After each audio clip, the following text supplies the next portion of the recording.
পুরুষের রূপচর্চার কিছু টিপস।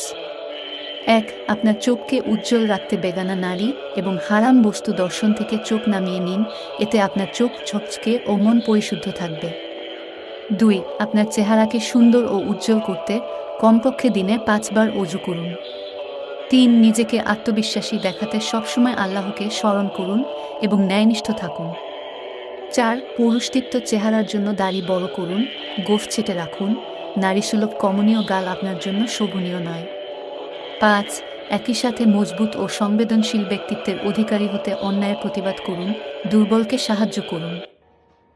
৬. নির্ভরযোগ্যতা অর্জন করতে সত্য কথা বলুন, কথা দিয়ে কথা রাখুন। ৭. হৃদরোগের সমস্যা এড়াতে যারা আপনাকে কষ্ট দেয় তাদের ক্ষমা করুন। ৮. সুস্থ ও সুঠাম দেহের জন্য হালাল ও পরিমিত খাবার খান। এই উপদেশগুলো মেনে চললে আপনি অন্তরে ও বাইরে সত্যিকারের সুপুরুষ হতে পারবেন, ইনশাআল্লাহ।